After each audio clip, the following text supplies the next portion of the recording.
In 2012, director Joss Whedon and star Robert Downey Jr. gave the world the first taste of a super ensemble that would consume the world of cinema. In 2024, we try a fan favorite brand that's getting up there in age, Brad. The film is Avengers. The whiskey is New Riff 8-year Kentucky Straight Bourbon.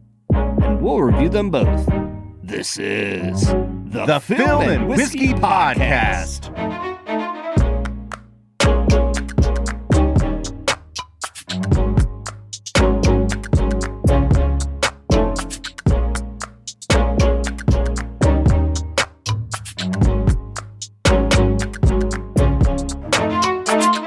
Welcome to the Film and Whiskey Podcast, where each week we review a classic movie and a glass of whiskey.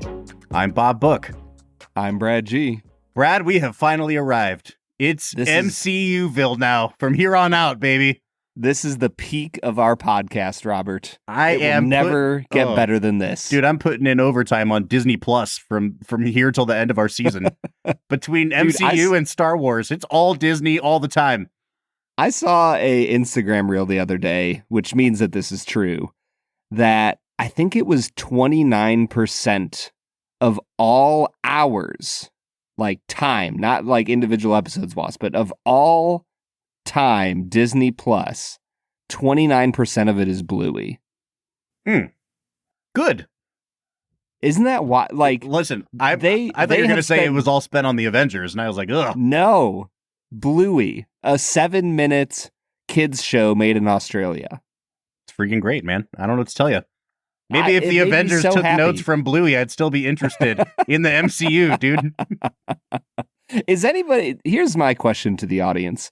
Is anybody still interested in the MCU? Here's the thing, man. Like, I'm going to build off of your question with a question, Brad. And it has to do with like when I first saw this movie, which I will say up front, Brad, Avengers 1, good movie. I love this movie. Very, very good. Fun time at the movies. Yes. Loved it when I saw it. Loved it again when I watched it just for the podcast. The little end credits teaser for Thanos showing up, where they just show Thanos' crappy CGI, ballsack chin. In the movie theater, I didn't know what that was. I didn't know who that was. I didn't read comics growing up. So like, do I have familiarity with the character of Captain America? Absolutely. But when they show Pink Hulk, he looks like a Pink Hulk. I was like, oh snap, here he comes, Pink Hulk, baby. And then like I heard people on the way out of the theater going like, oh, that was Thanos. Do you know about Thanos? And his friend being like, no, I don't know about Thanos. I feel like between the time that hit in 2012 and the time this all wrapped up in 2019, both society wanted us to know all the intricacies of all these comics, and the general population tried to convince each other that we all knew the backstory of all these. I don't know why it was so important to us to pretend like we were all nerds who read comic books. Like back in the 80s and 90s. I'm a nerd who watched movies growing up. That's my nerdy thing. I'm a nerd who played video games. I don't need to be a nerd who read comic books. Do you know what I mean? And I think the most frustrating thing was that we all had to pretend like we knew what the Infinity Stones were for a long time. Yes. Dude, I 100% agree with you. The only reason I knew who Iron Man was because of my video game nerddom. And I remember playing, you remember the old like arcade style side scroller punch 'em out fighter games?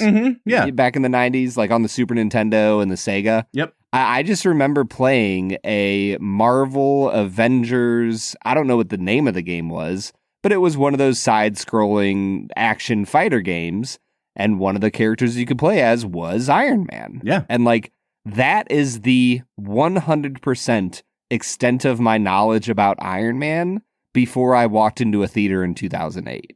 Well, I think, I want to get to like our actual episode. And folks, by the way, hello. Hi, this is Film and Whiskey. We talk about movies. We talk about whiskey.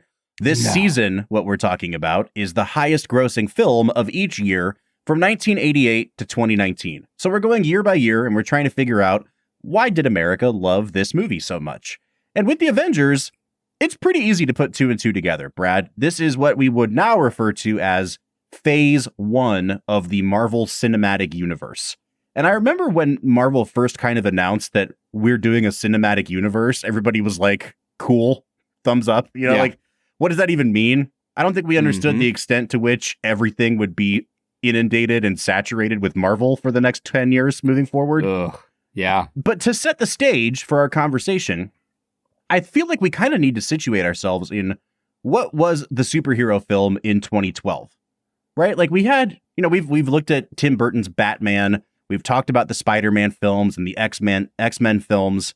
And then you hit 2008 and you get both Christopher Nolan's The Dark Knight and you get Iron Man, which really kickstarts the MCU. You have the crappy Ed Norton Incredible Hulk movie. You get a Thor movie. I'm pretty sure the second Thor movie also comes out before Avengers. And you get at least one more Iron Man and a Captain America. And then they're like, we're going to bring all these people together. It's going to be a fun team up movie called The Avengers. And it really did feel like an event, even though I would say to this point, the average moviegoer still wasn't really clamoring for every specific subsequent Marvel release. Like, I didn't see either of the Thor movies in the theater. I didn't catch the first Captain America till it came to video. Like, you know, I watched them all. But to video? Yeah, I remember renting it. To VHS? Betamax. But I mean, like, I saw all the movies, but it wasn't like this huge, we have to see every Marvel thing. And then the Avengers happened, and it felt like everything kind of like gelled finally for Marvel. This was a big deal in 2012. Oh, if you, man, I don't know what our audience numbers are. I feel like most of our audience is like 25 to 35-year-old men. Mm-hmm. Is that right, Bob? Yeah, that's fair. Okay, so most of them would remember this coming out. But if you are young enough that you don't remember Avengers coming out, think about Endgame, but like a more hardcore audience. Oh, does that make sense? That was not my experience at all. I want to hear more about how you perceived it. Well, in my mind, well, maybe I'm wrong. Maybe I'm kind of flipping the ideas. I feel like Endgame, every single human being in America went to because you had to go see Endgame. Yeah. Avengers was still at the front enough that not as much of the general public saw it, in my experience. Yeah. It felt like still there's a more hardcore audience who was like sucked in by the Avengers Marvel universe. Yep. That was like, oh, we have to see this in theater. Whereas by the time you hit Endgame, it's like, you know, your grandma's going to see Endgame, even though she's never heard of the word Marvel. Yeah. It definitely felt more like an obligation by the end of it. Whereas this one was more like, I thought Thor kind of sucked. And, you know, I'm iffy on Iron Man 2, but it looks like they're finally going to get it right here. And I think it's going to be worth going to the theater just to see superheroes punch stuff for 2 hours. And let me tell you, it really was. And they do. They punch stuff. It was such a fun movie. I probably saw it twice in theaters, which is, you know, that's saying something. Bob, we would have been, what, 21 probably when this came out? Yeah. Yep. So, like, we're the peak demographic. Yeah. We were everything that they were shooting for. Well, and this came out in the same summer as The Dark Knight Rises, which was, I will be frank with you people, it was more anticipated than The Avengers was. Like, The Avengers was like, you know, I viewed that, like, the Marvel stuff at the time as like, they're going to be selling Happy Meals. But like, Christopher Nolan's Batman, this is cinema. The Dark Knight was cinema. Yeah. And then I saw The Dark Knight Rises and I was like, wow, that's 45 minutes too long and it wasn't nearly as good. And I came out of that summer thinking like, yeah, you know what? Avengers was probably actually a better movie than The Dark Knight Rises. And it wasn't trying to do as much. And I like that about it. And it felt like Marvel was like this scrappy up and coming thing. And within like 7 years, it's crazy how much my opinion on Marvel changed. But this movie is still kind of unblemished in my memory, even after watching it this time, because it throws me back to a time where I felt like these team up movies had kind of unlimited potential and they were still just leading into like, these are going to be fun. We're not taking ourselves too seriously. It's going to be a fun movie. And man, do I wish that they were still happening like this, Brad. 100%. There is so much going on in this film that I really enjoy, even down to the flaws in this film. they feel like flaws that fit a superhero genre movie that I'm just kind of like, yeah, the acting is a little rough around the edges, and the villain is about as paper thin comes. But the villain is written as paper thin. Tom Hiddleston, great villain, kills great it villain. as Loki. People Great forget villain. how good Loki is as a real, honest to goodness villain. Because we've done so much to make him like an anti-hero now. They YTT'd him. He got YTT'd. He did. Oh, that's funny. Tell me I'm wrong. No, you're not wrong. You started with white, and I didn't know where you were going with that. It was like, oh, this is going to be some weird racial thing. He's a whitewashed tomb, Bob. There you go, He's man. clean on the outside. All right, Brad, it's time for us to get into our first segment of the day, which we call Brad Explains. Brad's gonna give us the movie plot with only 60 seconds ticking on the clock. So let's go ahead and hear your take with this little segment that we call Brad Explains. Brad Explains is the part of the show where Brad breaks down the plot of the film that he has just seen, often for the first time. Now, Brad, we know you watched this at least twice in theaters. How many times do you think you've seen the Avengers between 2012 and this viewing? 0. Oh, you took a 12-year hiatus. I sure did. Wow, okay. Yeah, I don't think I've ever gone back. Oh man, Iron Man for the podcast and maybe one or two other times. But other than that, I haven't returned to the MCU, Bob. It's really pleasant to go back to. I don't know what it is about, like, it hit us at just the right time, but this feels nostalgic every time I watch it. It reminds me of the feeling I get when I watch the original Sam Raimi Spider-Man, kind of. Oh, what a movie. Can we just talk about Spider-Man? Yeah. Like, just pivot to that. Just completely pivot. Bob, I would agree with you. There's something about that stage of life. And, for this Film and Whiskey Nation, like, we're talking 100% about Bob and Brad in 2012. But, like, there's something about that stage of life, 20, 21, 22 years old. There's unlimited potential ahead of us. We felt like we could conquer the world. Yeah. And as we were in the midst of that feeling, you're right, man. The early Marvel films were just so much fun. Yeah, dude. Like, they were still finding their footing on what they were as films. The humor felt fresh. And the way that they didn't take themselves super seriously and yet fought serious threats, within the world of the movies.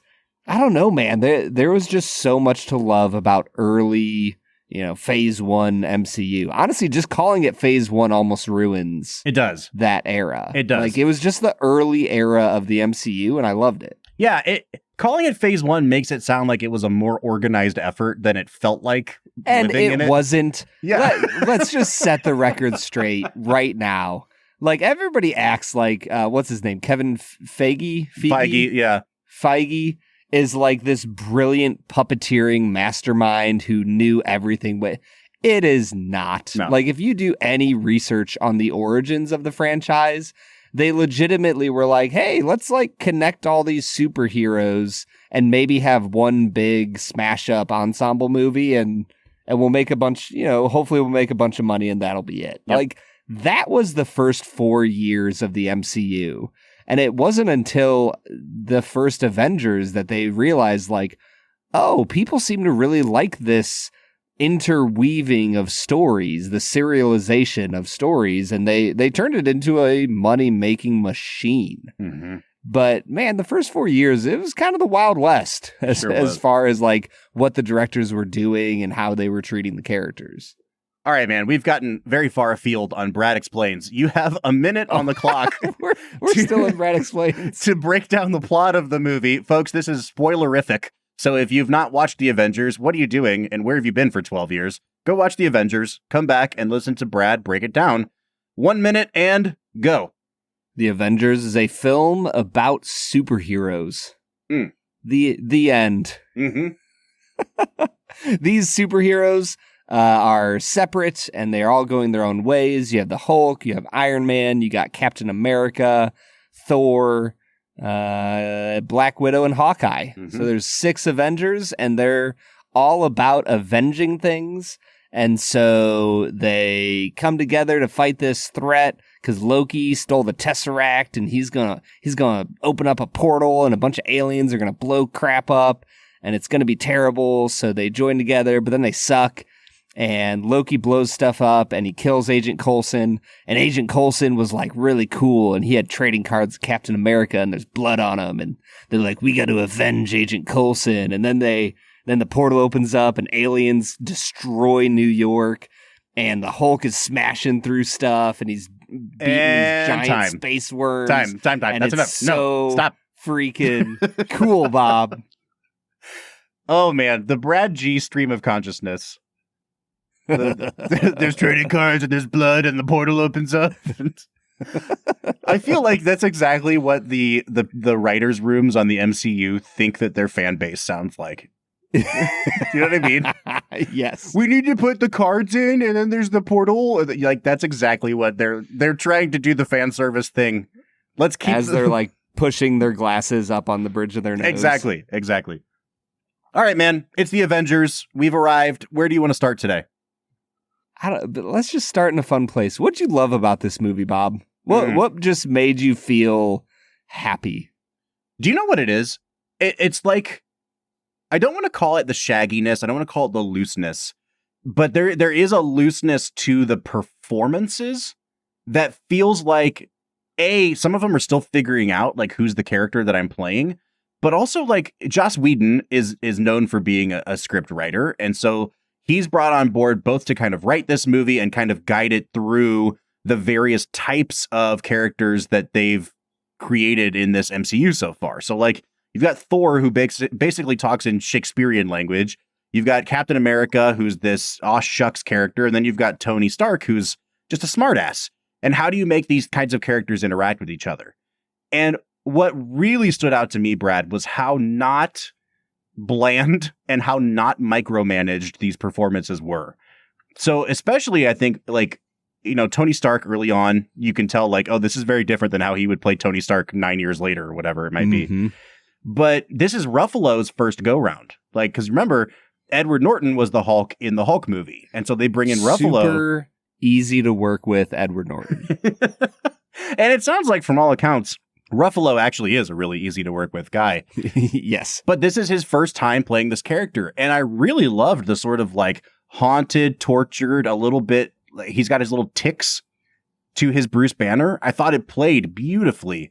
And and the first time you get the tension between Captain America and Iron Man, I just thought the acting in this movie was really, really good. And it's been a long time since I've seen an MCU movie and thought anything more than just like, oh yeah, he was the perfect guy for this defined character. It wasn't that. It was more just like, wow, these actors are doing a good job at acting. And I haven't had that feeling in a long time with the MCU. 100%. It felt like they were really exploring their characters and still learning what all of their quirks and oddities and motivations are. And I'm glad you brought up Mark Ruffalo, because he is the one who stood out to me. Like, I don't think he's a perfect actor in this film, but the moment where he finds out that they're actually using the Tesseract to make weapons, and he starts to get angry, but he's holding it in and like trying not to become the Hulk. Bro, I was blown away with the depth of emotion that you feel of his performance. Yeah, 100%, man. And, you know, the funny thing is, you asked me to rave about things I loved, but I kind of have to fold in like some of what I didn't like about the movie, because it's also endearing to me. And it's that, like, one of the notes I took was like, this is a Tubi-ass looking movie. Like, it looks like a TV show that was made for Tubi. There's something about it, just doesn't have a very cinematic look. It was filmed on digital, but it was filmed on digital in such a way that, like, it kind of looks like when you see like a behind the scenes featurette from a movie and they're showing you like how they're filming the stunt, but it's clearly not the completed shot. Every shot looks like that. I don't know how to explain it other than it looks like a TV show. And then there's like every once in a while, there's a shot that they're like, let's put $800,000 into this one shot. And then you're like, this is movie making. Do you know what I mean? But I think even the fact that there's like these weird Dutch angles, and the scene you were talking about where everyone starts arguing because the Tesseract is starting to like manipulate their thoughts a little bit, and you get that stupid like it flips upside down to show you how their relationships have been flipped upside down. Even that, I was like, I love it. This is stupid, and it's great because it's the last time the MCU took any sort of risk in the movie making. I was actually going to say I actually really liked that scene. Yeah, because like the classic reason you use a Dutch angle, and if you don't know, a Dutch angle is simply a shot that is from way too high or way too low to emphasize the oddity of a situation or that things are going sideways. Yeah, and specifically it's like off kilter too. Like it's at a slanted angle. Yes. And like the moment they flip to a Dutch angle in that fight scene, it almost reminds me of Lord of the Rings when the whole party is fighting and you get that like weird whiny pitch coming out. Like in the Lord of the Rings, they used sound to show how off kilter and messed up things are right then and there. And in here, they use the camera to do it. And I think it's a great use of the Dutch angle. And it's primarily a great use because they don't use it a massive amount throughout the film. They just use it there to show how things are going wrong. And I'm like, that's a good use of the Dutch angle. There's also some really great, and I don't even want to call them great shots, but they plan the shots out really well because there's quite a few of these shots where like it'll start with Hawkeye and then somebody will fly by and then look, it's Black Widow flying. And so they'll like follow Black Widow for a while and then they'll pan over and there's Hulk. And they show every member of the party working in conjunction with each other as a team. And it's a great way of demonstrating like these guys actually do have this synergy and they form a really great team. And I love that it's this very kind of rudimentary style of filmmaking, but it still feels so much more like passionate and alive than what we get when the Russo brothers take over making these movies. I don't think Joss Whedon is any sort of like artistic genius here, but it feels like it has the energy of a guy who really loved this stuff as a kid versus two guys who are making something that is designed to be consumed and then spat back out. Do you know what I mean? Like there's like yes. I don't want to call it a fanboy energy here because that's not like that word has too many connotations, but like I don't know. It has the energy of a guy who loves what he's doing. It's joyful. Yeah. Yeah. It is joyful and it feels sincere. And you're right. This movie is shaggy and it has a lot of rough edges, but it's that joy at the center that really drives this movie and is what makes me like coming back to it this time go, man, I just had a lot of fun watching that film. I mean, here's the praise that I'll give it, Bob.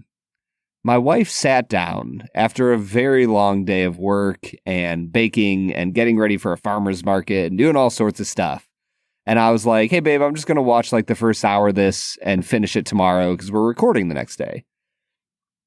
And she sat down with me and we watched the entire movie. Yeah.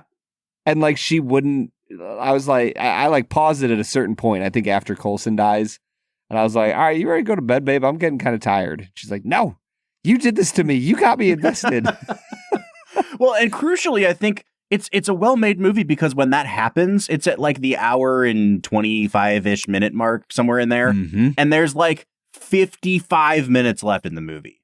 And from that point on, it's like all action. Like the siege on the boat to the end of the film, it's action, a quick lull, and then the Battle of New York. And I think that it has so much kind of propulsion behind it that it's really, really thrilling. And, you know, Brad, it reminds me, I went this past weekend to see the new movie Bad Boys. Not Bad Boys for Life, Bad Boys Ride or Die. It's the fourth one in the Bad Boys franchise. Now, Brad. Who knew that there would be a Bad Boys franchise? I have never seen any of the Bad Boys films front to back, but I was bored on Thursday night and I wanted to go see something. The first two Bad Boys films were directed by Michael Bay, and so they've tried to kind of maintain like the look of a Michael Bay movie with these last two. And I have to say, dude, like it was fun as hell. I had so much fun watching that movie because it was it was every kind of action you could want. It was goofy action. It was Michael Bay type, we take ourselves too seriously action. There was some really inventive camera work. And movies like that, they exude this sort of joyousness. And that's kind of the last time I felt like this with the MCU. It's the last time that a movie like this feels like it belongs in the canon of action movies rather than just in the category of superhero film. Because they become so paint by numbers and so rote, and the action is so bland. And I just feel like they devolve so quickly that this one really does feel like I want to put it in a group with, other movies we've watched this year. There's a ton of Independence Day in there. I want to put this next to True Lies. Like, I just feel like they all go hand in hand more than the rest of the slop that we got 7 years after this. Yeah, and I wonder if it comes from a focus on the wrong thing. Mm-hmm. You know what I mean? Like the people in charge of the Marvel Cinematic Universe were like, oh my gosh, the people love this type of self-deprecating humor and they love all the tie-ins. So that's all we're going to do. We're going to hire Taika Waititi, who, side note, I like him. I like his movies. I think he just kind of overdoes his style a little bit. But overall, I like him. But he, like, Thor Ragnarok became the entire Marvel Cinematic Universe. And they just focused on, like, those two things. And it feels like they lost the joy, that energy that you had at the center of those movies. Even like the end of this movie where you get the voiceover from Samuel L. Jackson that is kind of reminiscent of the Gary Oldman voiceover at the end of The Dark Knight. But you're just watching these guys go back to their normal lives, and you really want to see, Tony Stark and Pepper Potts get married and have their life together. And they're just like, hey, if we need him again, they'll be back. And there's something about how, I don't want to say slight, but like, yes, the world is at stake in this movie, but they don't feel forced into anything. They don't feel like, all right, this is going to resolve itself 7 movies from now. It's just like, here's the close of this fun mashup movie we did, and if we need to make another one, we will. And there was something about like, oh, that's cool. I'd love to spend more time with these characters. Not, oh, damn it, I got to watch like 8 more of these things. Like, and again, I keep painting this really stark difference in just the span of 7 years, but it feels like once the machinery got moving, it couldn't be stopped anymore. And it's just nice to see what the machinery looked like the day it got installed. Do you know what I mean? Yeah, it feels a little more like a City Lights Charlie Chaplin machinery that's like just fun and spitting him around and a good time versus the, I don't know, the Terminator machinery that's murdering humans. Right. All right, man. Listen, before we go to break, is there anything else you want to talk? I just feel like we've been praising generally like what the movie meant in the canon of the MCU, but like anything else about the movie making itself that you want to praise before we go to break? I think that we already talked about the acting is witty and sharp and passionate and good. I really enjoyed the action scenes in this movie. Like there was something about it that this time through, it felt like comic book action. Does that make sense? Like I've not read a ton of comic books. I've read enough to have a very vague idea of what comic book action feels like. And this movie specifically, this time through just felt very wham, bow, plam, like all the old kind of tropes about what a comic book looks like. There were moments throughout this film where like you just see Captain America punching aliens. Yeah. And it just felt so comic booky. Yes. And also, it felt violent. It was violent, there's a moment in that battle at the end of the movie where they're on those big, like, dune sandworm spaceships riding through the city. Yeah. And it's a shot of Thor and somebody else, maybe Captain America, I don't remember who, but, like, it might have been Iron Man. They're both just beating aliens with their fists. And I'm like, for 2 seconds, I just came out of the experience of watching this movie and I was like, what is this? This is awesome. Yeah. Like, there's just so much pure joy in just watching these dudes punch things. Yeah. And I didn't have to worry about like, what are the implications for the broader cinematic universe? It was just like dude punch alien. And that was more than enough for me. You talked about Independence Day vibes. It almost, for me there, had a little more of like a Men in Black vibe. Of like, I don't know, it's an alien. Just punch it. See what happens. All right, man. I think we're in a good spot to take a break. Let's drink some new Riff, and then we'll come back and actually talk about the movie. What do you say? Let's get to it.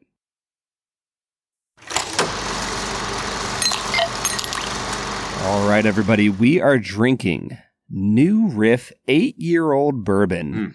Now, Bob, this is a 100 proof bourbon coming out of New Riff Distillery, famous for its OKI in the early days. It's been using its own distillate for a pretty long time now. The interesting thing is that for so long, they have been using their own like 4 to 6 year distillate. And this is like the first time New Riff is really going out there and saying, hey, like we stand by our product. We have this 8-year distillate that we're so excited for everyone to try. And Bob, I'm pretty pumped for it because if you don't know, we love ourselves some New Riff. Yeah, we do. We've had this one kind of ready to go for a review for a while now, Brad, and the logistics of you and I both getting a chance to try it just didn't work out when it first got released. I'm really glad that we're finally getting around to drinking it because we do. We love New Riff. This is basically just an older, more mature version of their classic recipe.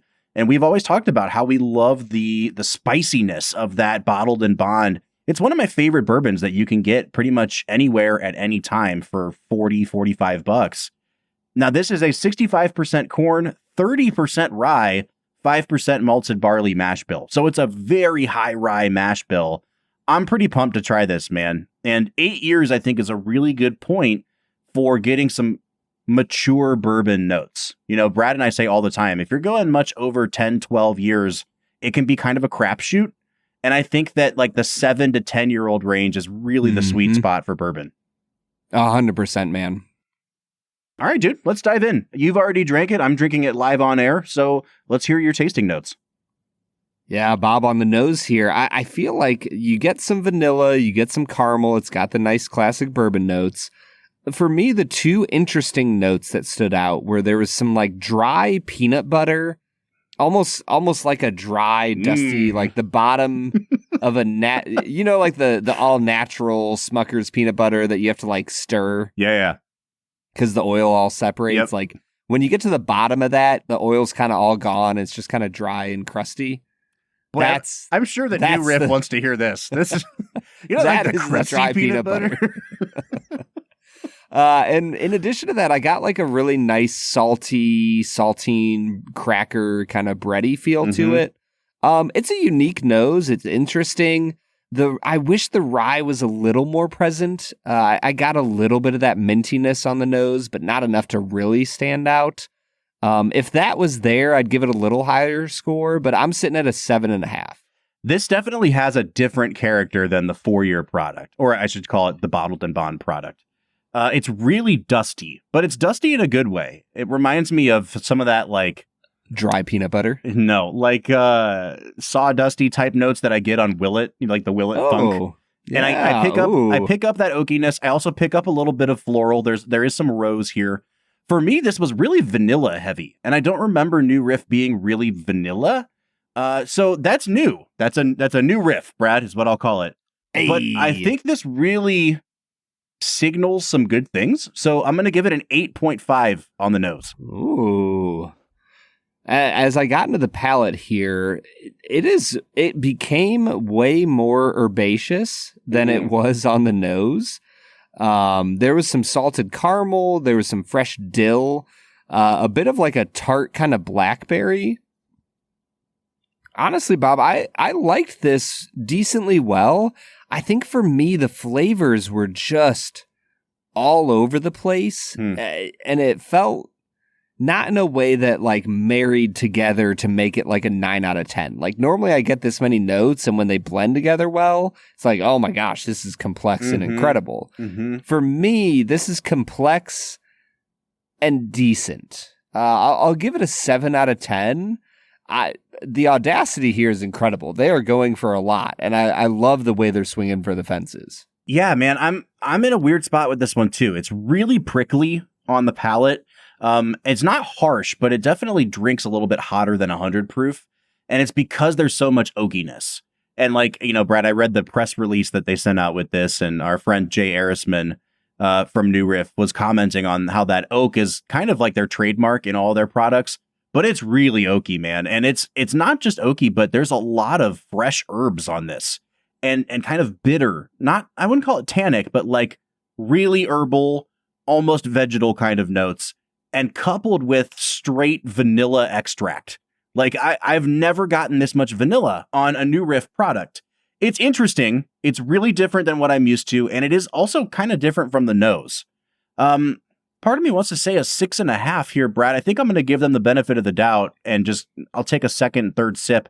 I'll give it a 7 on the flavor, but it's way different than what I was expecting from the nose. Yeah, and as I moved into the finish, there's some dried tobacco. It's very oaky, Bob. I'm with you. This one comes across as a highly oaked bourbon. The rye finally starts to come through on the finish. There's a bit of peppermint. It's a good finish. For me, it's a little bit of a step up from the palate, if only because the flavors finally streamline a little bit. I'll give it a 7.5 here. Yeah, and I mean, I'm listening to you talk, and it sounds like you're pulling your punches a little bit. I don't know that you are, as much as I just don't know what to make of this, because when I hear New Riff, I have a very specific flavor in mind, and this is just way outside that wheelhouse for me so far. It's a really oily and really long-lasting finish. I'll give it that much, but it's just really herbal, man. I'll give it a 7 on the finish. I'm also going to give it a 7 on the balance, and that takes us to value, where, Brad, I actually did not look up the price of this. Do you know what it is in Ohio and elsewhere? I do. It is $68. Oof.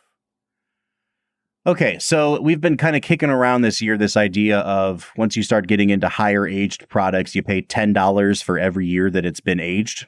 And, our friend Wes was talking about that with like some 15-year-old product. Now, that would mean that this should be $80. And at that point, this is a steal. This is a little bit of a bargain. Brad, I think just frankly for me, in my flavor wheelhouse, I still prefer the regular old bottled and bond bourbon to this. And that's like $40 to $45. I can understand, obviously, why this is $20-something more expensive. It's double the age. I'm sure the batches are considerably smaller. I don't think this is a bad value just in terms of where the price is set. I just don't know that I would pay $68 for this. I think I would for myself stick with the $45 bottled and bond. And because of that, I'm just going to give this a 6.5 on the value. Oh man, I think that all of your thoughts on value are accurate, Bob. I'm just comparing it to what I can buy for $68 in the whiskey world. And to be frank, I think I can get a lot of better whiskey, Bob. I don't mean that as a slight to New Riff. I love New Riff. I think this is a good product, but I think this is a good product at like $50 to $55. Yeah, is there anyone selling 8-year-old whiskey for $55? I don't know. That's the thing. Like, I'm with you. If you just sat this in front of me and said, how much would you pay for this based on taste? 100%, Brad. But then you have to think of like, is there an 8-year-old product out there that's like 8-year-old age stated, not just there's probably some 8-year-old stuff in the blend that is selling for $50? I don't know. I don't either. Well, you should be the first, New Riff. I'm going to be I'll be the harsh one here, Bob. I think this is a 4 out of 10 value. Oof. Yeah, I don't think this is a bad whiskey. And I mean, my score even reflects that. This is a 36 for me out of 50, which would put me into like the, slight thumbs up recommend category. Brad, where are you coming out of 50 on this? I'm at a 33 out of 50. But with the 4 out of 10, I'm at a 29 out of 40 on the tasting categories. So like I'm close to that 75 out of 100 range, just based on the taste. And that would put it into solid like silver, maybe gold medal status. If I was, judging this at the competition, like It's a solid bourbon. I just don't want to pay that much money. I mean, listen, I think our relationship, not even our relationship, our, I guess, preference for New Riff has been pretty established here on the podcast. We like this brand a lot. And we've probably tried, gosh, I don't know, both of the bottled and bonds. We tried the single barrel. We've had a couple different variants where we drank like 2 different corns that they used in their process. And so like, I don't know, this is like our 6th, 7th, 8th New Riff product on the show, Brad. And like, you know, if I can speak freely, this might be like towards the bottom of the ones that I liked, but it's still a 36 for me. Like this is nothing bad about New Riff or the product itself. I just think that when I'm ranking out which ones am I going to buy to go on my shelf, I'm looking right now at a bottle of the bottled and bond bourbon. And I think that is still one of the best values you can get in bourbon at $40. 100%. In every way, shape, and form, go buy some New Riff. Go try their single barrels that they put out. Like there is so much great whiskey coming out of New Riff Distillery. Mm-hmm. All right, dude. Let's get back into talking about the Avengers. What do you say? Let's get to it. All right, everybody. That was New Riff 8-year-old bourbon. Bob, are you ready to get your ass just handed to you in 2 Facts and a Falsehood? Listen, man, I want that winning season. I'm going for it this year, dude. I need one more win to secure a 500 season, and I'm going to get there today, Brad, at our next game, 2 Facts and a Falsehood. Brad is gonna try to stump you, Bob, to our right and what is wrong. 2 Facts and a Falsehood. 2 Facts and a Falsehood is the part of the show where Brad presents me with 3 items as fact about the making of this movie, one of which is a complete lie. Brad, as I said, I am at 15-9 on the season. Lucky for you, I did nothing but read comic books growing up, so I'm totally gonna ace this 2 Facts and a Falsehood. I think I kind of based it around that reality, Bob. Oh, yeah. All right, Brad, go ahead and hit me with them.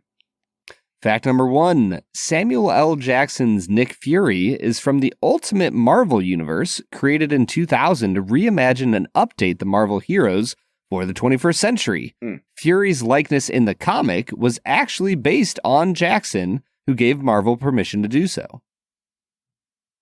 Fact number 2, Thanos is originally featured as the leader of the Chitauri in 1987's Avengers comic book titled "And the Claw Shall Inherit the Earth." In early reads of the script, director Joss Whedon suggested that Thanos was better suited as the overall villain orchestrating things behind the scenes, which led to his role as the primary antagonist for the series. Fact number 3, among Coulson's collection of Captain America cards is a reproduction of Captain America's very first comic book appearance, in which he punches Adolf Hitler. Okay, point of clarification. On number 1, did you say that that's the first appearance of Nick Fury, or just that when they used him in that 2000-something series they used? Because I'm pretty sure Nick Fury's an older character than that. So I just wanted to make sure I heard the reference correctly. Yes, he was a part of the Ultimate Marvel Universe, which was, a sub-series of the universe created in 2000. Okay, but are you saying that that was his first appearance, or that he was just part of that thing? Fact number 1, Samuel L. Jackson's Nick Fury is from the Ultimate Marvel Universe. See, this is what I don't know. Created in 2000. I mean, maybe he was. Maybe that was a run of comics. I'm pretty sure Nick Fury is a white guy from like the 60s. And so like, that's what I'm trying to figure out is, did you just pull a fact about Nick Fury off of the internet that is referencing a specific run of comics where they did model him after Samuel L. Jackson? Or did you make this up because you don't know anything about Nick Fury? That's a great question, Bob. How much do I know about comic books? Well, I mean, tons, obviously. Yeah, so much. So I think it's either 1 or 2. And I just don't know. Again, like, I don't know if 1 is something that you concocted or not. I'm going to say I know for a fact that Nick Fury is an older character than the early 2000s. So I'm going to say 1's the Falsehood, because regardless of if it's the falsehood you wrote or not, it is false. Bob, you have tied yourself into a knot over fact number 1 and gotten this question wrong. I didn't, though. Oh, you did. I mean, maybe he was part of it. The way it's worded made it sound like his earliest appearance was in that run of comics. As best as I can tell, the Samuel L. Jackson version of Nick Fury is from the Ultimate Marvel Universe, created in 2000. That might be true. Now, you should have said it that way when I asked you to clarify. I read the fact as it was written, Bob. You bastard. Written not by me, written by a user of IMDb. All right, so was 2 the falsehood? 2 was the falsehood. Darn it. Although I did look up random comic book titles, and I thought the title, "And the Claw Shall Inherit the Earth," was a great comic book title. It's a good one, man. All right, you got me on a technicality again. Hold on. What? We're also skipping over the fact that Captain America's first appearance in a comic book is him punching Adolf Hitler. I'm pretty sure it's like the cover of the comic. Have you ever seen that? I've seen that picture before. No, I have not. Oh, I think beautiful. that's like the greatest thing. It's amazing. I mean, that had to be either during World War II or like right after. Oh, yeah, 100%. And they make reference to it in the first Captain America movie, too. So, it's real good. That's just beautiful. All right, Brad. Well, you have gotten me at this game this week, but this is something that was completely unbeknownst to you. I made up a game for you to play this week. Since we're dipping our toe into the MCU for the first time this season, Brad, I'm going to play a quick game with you. I have a list of 10 actors here, and we're going to play were they or were they not in the MCU. Now, the MCU is very expansive. There's a lot of cameos. There's a lot of one-off characters. What I am basing this on is just the films. No TV shows, no extra extraneous crap. Was this person in the MCU, yes or no? Okay. Can I ask one question? Yeah. Is it Endgame and previous, or does it include... I know you said no TV shows, but any of the movies post-Endgame? Because I have zero clue of anything post Endgame. Yes, some of them are post Endgame. So you just have to take your best guess here. All right, I'm ready. All right. Number 1, John C. Reilly. Is he in the MCU? Yeah, he is in the Guardians of the Galaxy He movies. sure is. Good job. Final answer, Alex Trebek. All right. You got that one correct. John C. Reilly in the MCU. Number 2, Tommy Lee Jones. No. Incorrect. Tommy Lee Jones is the drill sergeant in the first Captain America movie. Is he? Oh, he is. Yep. Oh, my good. Yeah, because it's when they do the whole, this guy's a runt. He sucks. He can't do anything. Then they throw a grenade. That's Tommy Lee Jones. That's a good role for Tommy in the MCU. All right. Number 3, Benicio del Toro. Oh, he's got to be in it. He's all in his Star Wars MCU phase. I'm going to say yes. He is. He's in Guardians of the Galaxy. Oh, man. 2-1 right now, baby. 2-1. You ready for the next one? I'm ready. Tilda Swinton. Oh. Not that I know of. I'm going to say no. Tilda Swinton is the main bad guy in the first Doctor Strange movie. See, I've never seen any of the Doctor Strange movies. Yeah, they suck. You're not missing. So there you go. Yeah. All right, Brad, you're at 2-2. Stanley Tucci. In the MCU or not?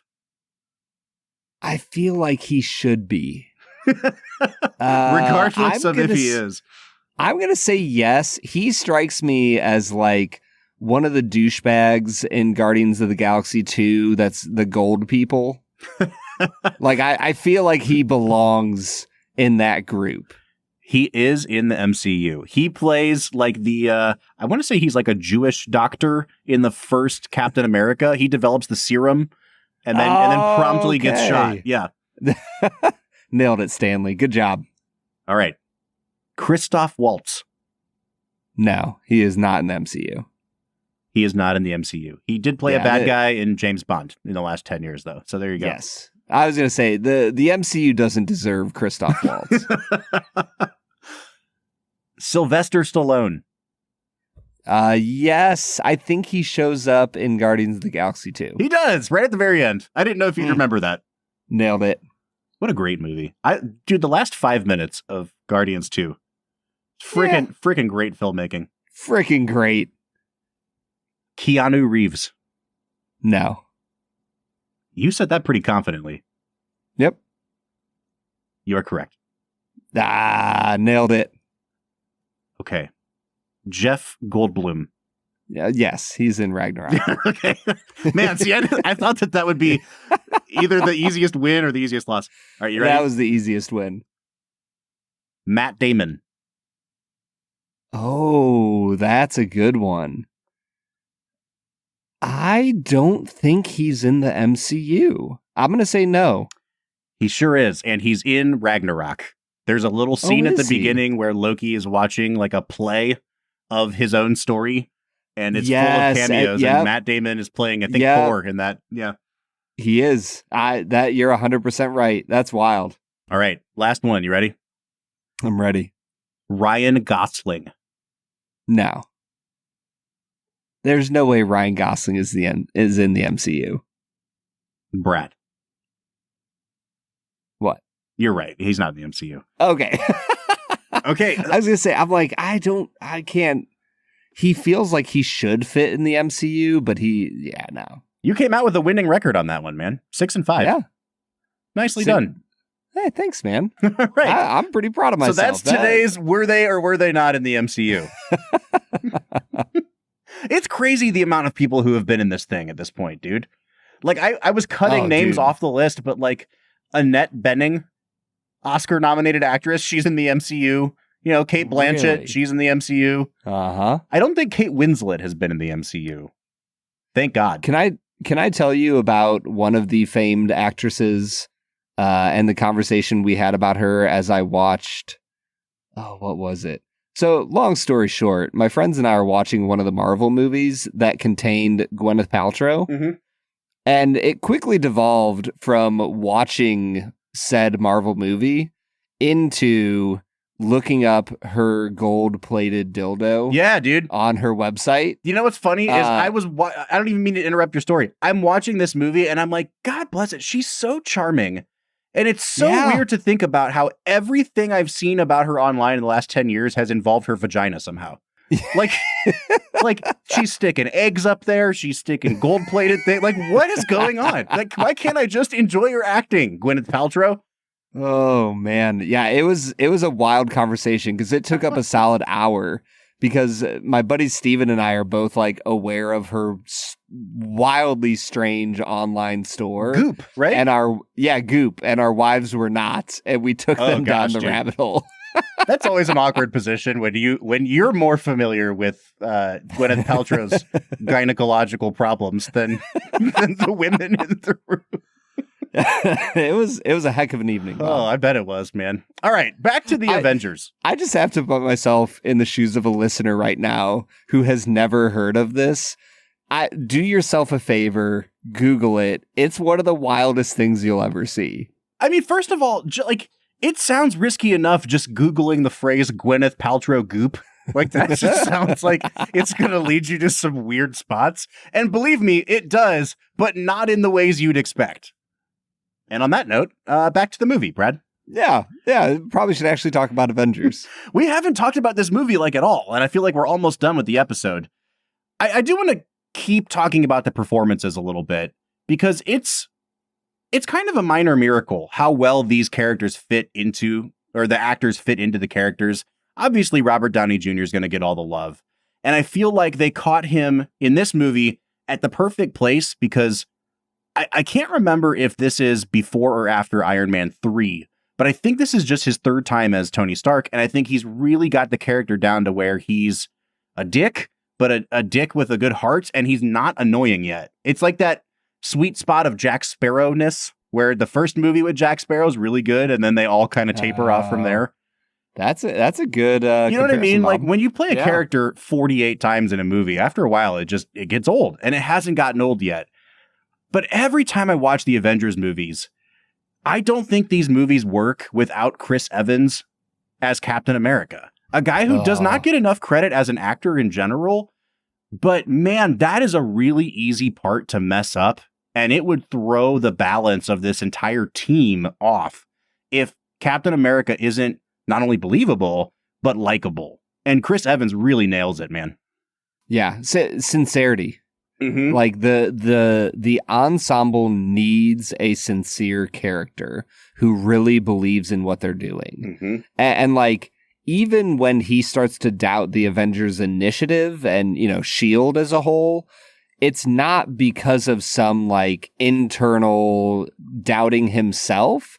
It's because he has this, you know, almost like a Batman strict set of morals and codes. And part of that is not lying. Mm-hmm. And he's like, well, you've been lying to me and using this for something that I didn't know it was being used for. So now I'm angry. Mm-hmm. And like, that's the type of firm convictions that, you know, an ensemble of wild wackadoo characters needs to keep them grounded. Mm-hmm. And I'm with you. I think Chris Evans kills it here. I have now seen the film Furiosa 2 times in the movie theater, and Chris Hemsworth, I think, should be Oscar nominated for that movie. He's so good in it. Wow. And it's funny to go back to the early Thor days, because not only do I think that they did not know what to do with this character, but Hemsworth has just really come a long way as an actor. And I think that in this movie, he's not bad by any stretch of the imagination. But he's also, it's like one of the more forgettable appearances of Thor. You know what I mean? Because they still don't quite know. Neither of the first 2 Thor movies really worked, and audiences weren't clicking with him. And it's kind of a ballsy move to make Loki and Thor the focal point of the good versus bad in this movie. And, you know, I think he holds his own, but it's really fun to see how far he's come since 2012 too. I don't know, man. I kind of like him here. Like, I think that he, like you said, he still has enough of that Shakespearean vibe that it offsets him and sets him apart from the rest of the characters. Whereas by the end of the universe, he just kind of feels like a carbon copy of half the other heroes. Mm-hmm. I kind of enjoy the vibe you get here where he's taking everything way too seriously. That works for me, man. I'm a big fan. Yeah, I like him better here than I do when he becomes like Fat Thor in Endgame. I'm not looking forward to talking about that, dude. Not at all. So this how many movie, Marvel movies do we have to talk about? Oh, bro, too many. This movie does have some very iconic shots, and they're not really iconic because of the shot. They're iconic because of like what's happening in the shot, if that makes sense. Like, I don't think this movie is framed very well or shot very well, but you do get one of my favorite moments in the entire MCU, which is Bruce Banner saying, "That's my secret, Cap. I'm always angry," and then freaking wheeling around and turning. Oh, it's so good. Oh, man. And then that goes directly into the iconic kind of 360 circle shot where you finally get all 6 of our heroes standing back to back and fighting off the evil forces. And it plays that Avengers theme over them for the first time as like a united front. And boy, oh boy, first of all, I love the freaking Avengers theme, dude. Dun, dun, dun, dun. It's so good. It's so freaking good, man. It's incredible. And it feels like old school movie making. It's like one of the last times I can remember a new character being introduced in movies. And in this case, it's, 6 characters getting their own musical theme that's like a John Williams style theme. Yes. Like, it feels a little cheesy, and I love that. It feels like a Saturday morning cartoon, kind of like, these people get their own theme music. They don't freaking do that anymore, and I wish they did. Yeah. No, I mean, they just repackaged that theme over and over and over again for the rest of the MCU. Mm-hmm. And it's just not interesting the 17th time. But here, watching it for the first time again, like, it felt so fresh and original and triumphant. Yeah. There's this joyful triumph to the theme that, I don't know. And when you pair it with the camera circle around the 6 of them as they like pose for their action shot, it's just well done. Mm-hmm. 6 is the perfect number of Avengers. Like, it's just enough that we care about them. Yeah. And there's already 2 that suck. Like Black Widow and Hawkeye, they don't do anything. You don't add anything to the party here, but we're okay with you tagging along because the other 4 are so cool. And it's like the second that you start introducing, I think it's in Age of Ultron, that you start bringing in Scarlet Witch and Quicksilver, and like, I don't care about these people anymore, bro. Like, give me my 6 originals and, you know, 100%. some crappy cameo from Robin Scherbatsky over here in the corner, and then we're good, you know? Robin Scherbatsky, not a great actress. She is not. No. And it maybe it's because I've seen her on How I Met Your Mother so much, and there's so many episodes of that where they are pretending to be serious as like a joke. She's one of those actresses now where, like, when I watch her actually try to be serious in an action movie or something, I'm like, okay, again, where's the punchline? The punchline's coming somewhere, right? Not believable. Samuel L. Jackson, however, really good. And he's been, I want to say he's been in conservatively 78 movies as Nick Fury now. Oh, man. This is one of the best ones. It's so good, dude. I love Samuel L. Jackson in this movie. I think he just gives such a great performance from the lens of trying to hold a barely floating ship together.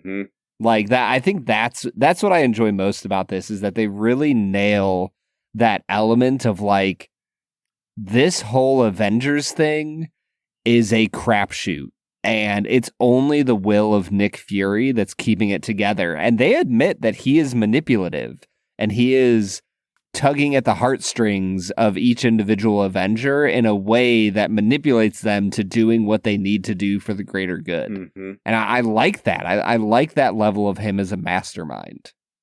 All right, dude, it's time for us to get into our last segment of the day, which we call Let's Make It a Double.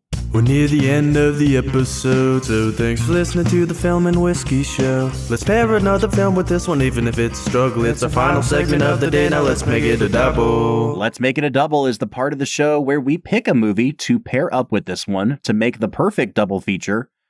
Brad, I've had some struggles trying to pinpoint what the best movie to pair this with is, because I don't want to pick another Marvel movie.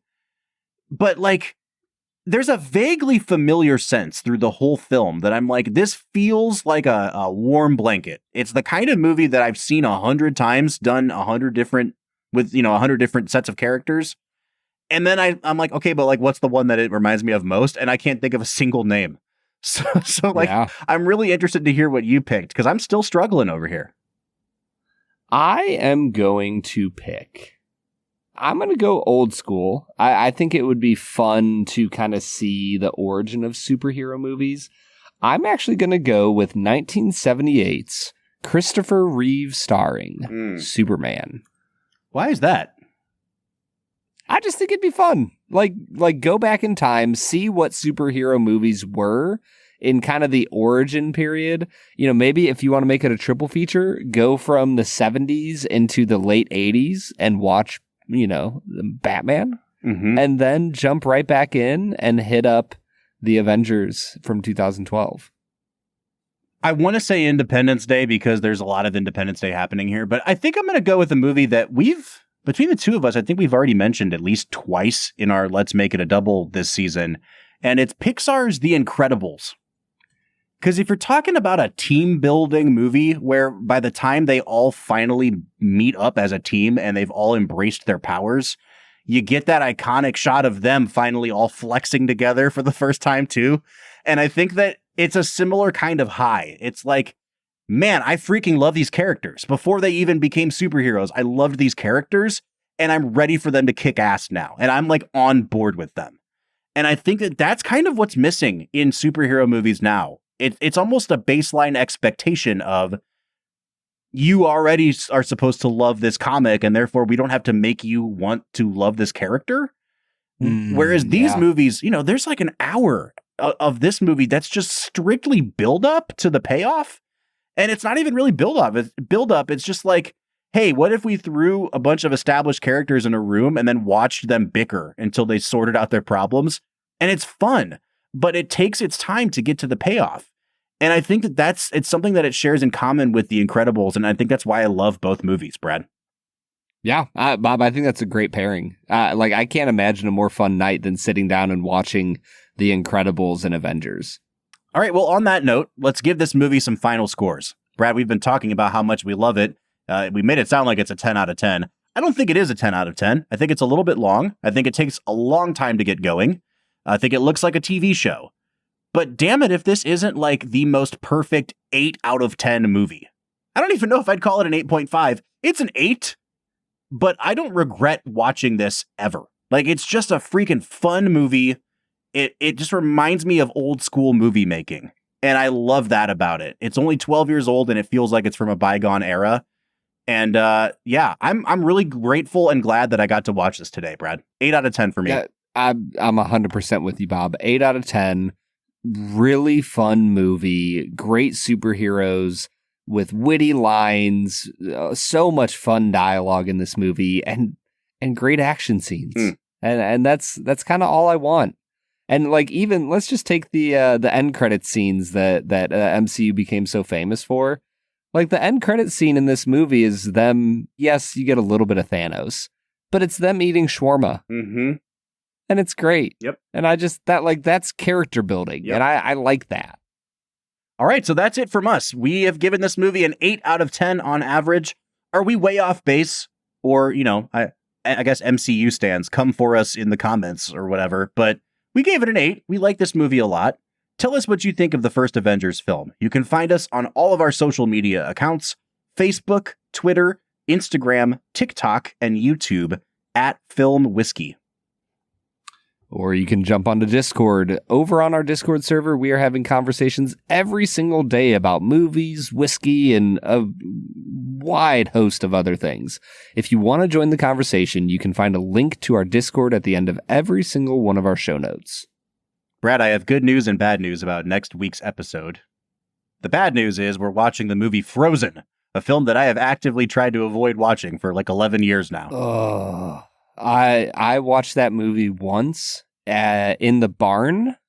After I graduated, I was visiting my then fiance. Wait, can you give some context for what is the barn? You just make it sound like you were in a barn somewhere. If you've been to Malone, then you know what the barn is. That's fair. We were watching this, and I literally got done, and I was like, can I never watch that again? And Haley was like, yeah, honey, you don't have to watch that ever again. And now, you Bob, do have to watch it again, honey. You are making me watch this again. I did what your wife never could, man. Forced you to watch. Don't like that phrase. So that's the bad news. The good news, Brad, it's our 250th movie on Film and Whiskey. You made us watch Frozen. I didn't make anything. The viewers of the American public watched this in 2013. I am not blaming the American public. I'm blaming you. Let's say it this way. To all of our listeners, next week is the 250th episode that you will have heard. Brad, if you want to consider our test episode on Anchorman to be episode 1, then the Avengers was our 250th movie. So there you go. I like that. I like that a lot more. Let's hear it. If you listened to our test episode before we took it down a few years ago, reach out. Let us know. I want to know who has listened to that episode. Brad, I think at the end of the day, my friend Elsa would tell you to let it go. And we will see you next week for Frozen. But until then, I'm Bob Book. I'm Brad G. And we'll see you next time.